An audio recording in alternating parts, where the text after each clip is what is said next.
Hello, everyone. If I ask you what's your favorite dish, I'm sure that some dishes you ate growing up will come to your mind, right? Today, I'll talk about what you eat and who you are. For Chinese American, like any immigration, who tries to assimilate to the mainstream American society, one thing almost cannot be changed is their eating habit. All of the first generation I interviewed told me that they are not used to American food and they like to cook Chinese food at home. Their child, who was born in America as second generation, under this influence, no matter where they grow up, whom they may friend with, the one common thing for them is Chinese food is what they ate growing up and comfort with. However, after they moved out, their eating and cooking habits changed. They didn't eat Chinese food a lot anymore. They would like to choose Western food, which are easier, faster, and more accessible. Besides the convenience factor, another reason they don't like to bring Chinese food to public is that they don't want to be judged. They don't want to be different from their white friends. The choice of the food is one episode of their struggling between American culture and ethnic cultural practices. Compared with their parents, second generation are more likely become lost in the two spaces, private and public. Most of them face the identity crisis sort of during their growing up process. They had a hard time to be comfortable with sharing their family's culture in public and casually denied their heritage. However, establishing a good connection with their heritage is good for themselves and for the society. First, they told me that they gradually realized how important their Chinese identity to them. People told me that knowing where my parents are from, where the culture are from, is very important for me to understand myself. Secondly, research showed that the more the children accept their ethnic identity, the better the communication is between them and their parents. Thirdly, people who know more and have better balance between these two cultures can enjoy more about their biocultural identity and have less struggling. One girl told me that it is a privilege to learn about two cultures. And for the whole society, holding up to their bicultural identity instead of assimilating totally can enrich the society, respect diversity, and make people believe that the value of acceptance of the differences. So, how to build their connection with their ethnic identity? Food is the easiest way. Food has been regarded as the stabilizing cultural element, one of the most easily translated and preserved across geographical divides. Food does not only provide us the energy for us to sustain. Cooking food also generates familiar smells and tastes. What's more important, it stirs our emotion with culture. With the protocols, it provides us the system of communication, build our body of image, and give us the sense of collective belongings. Although it's the most stabilizing cultural element, the fact is that from my survey of 12 second-generation Chinese American, 100 of them agree that Chinese food is their comfort food and they love it. However, less than half of them said they are confident in cooking Chinese dishes. Ingredient, time, complexity, and language barrier are the four main difficulties. Among them, ingredient is the biggest barrier for them. They told me that they are unfamiliar with the ingredients. They can't tell the differences. And they don't know the translation of the materials. And it's really difficult to get all authentic materials nearby. And sometimes materials are too large or too much for them.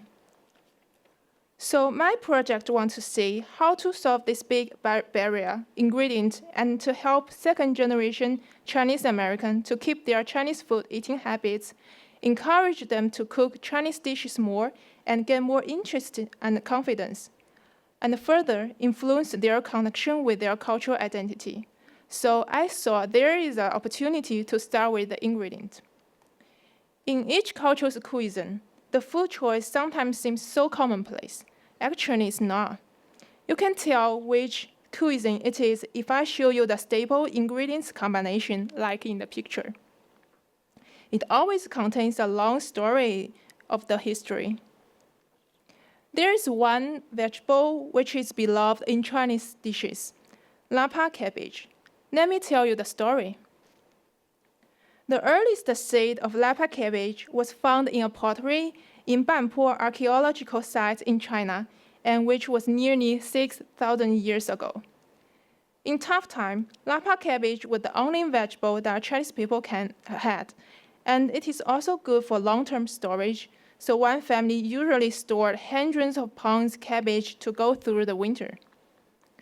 In Ming Dynasty, lapa cabbage was spread to Korea. It became the main material for the kimchi later. Since cabbage has a large production in harvest time, it was sold at a very low price. Other businesses love to use as cheap as cabbage to promote their products. So you can see that there are always a lot of stories behind a very simple ingredient. Our comfort food map who we are, where we come from, and what happens to us along the way. So based on this, I came up with the idea Foodtale. This is a delivery service of prepared Chinese dishes ingredients, which using storytelling way to introduce the story behind. In order to test it, I started to prototype with my target users. I prepared a box with ingredients, recipe, story of the ingredients, and map for them to buy Chinese foodstuffs. From my prototype, the question I want to know have two. The first is it convenient and useful for them to cook Chinese food? The second is, can the information inside of it make an impact on my user? This was the first prototype. The whole cooking process was good. She enjoyed it. She said that she tried to learn cooking Chinese dishes before, but it's really hard to learn from her mom by FaceTime. But for the second question I concerned, it totally failed because she even didn't notice the story at all. And what she read is just about the recipe. So for the second prototype, I redesigned the information card, and into a booklet, I put the story in the front. This time, this user read the story and cooked it successfully. In the end, she began to talk about her experience as a second generation to me. She said she felt sad. I'm an American-born Chinese, but I feel I'm not that connected, especially when I'm away from home. She felt food is really a good way for her to connect. And the third prototype's user grew up without eating Chinese food. He told me that Chinese food is not his comfort food, but he said the whole experience made him to learn more about Chinese food. He can learn more about his heritage. He said the next time he went to grocery store, he will keep a lookout for those ingredients, and he would love to try more. So after the prototype, I was thinking how to build the whole system and to make the story more attractive to them. Based on the sequence of the prototype, I made a change. I put the story ahead and made it be the first thing my target user will see. And I chose the website to be the touch point, and I launched the platform Foodtale.us. According to the feedback, there are three main functions. Explore the menu, upload recipe, and map for getting ingredients. When user is scrolling down, the introduction will be seen.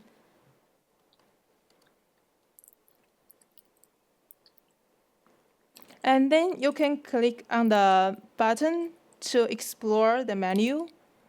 And when you click on the lapa cabbage, it will show you the story and what are in this dish.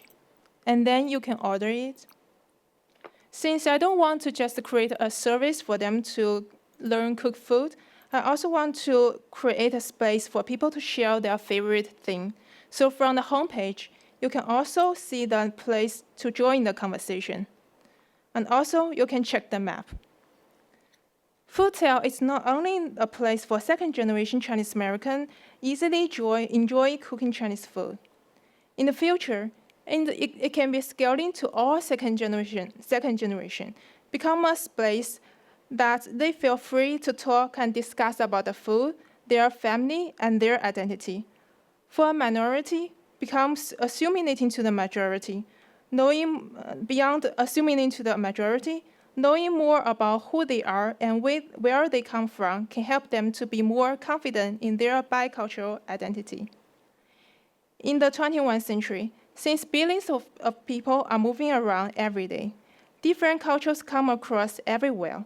I believe that when people have a more open mind to accepting themselves and others, we will be more appreciating the beauty of the differences and the cultural diversity on the earth. Thank you.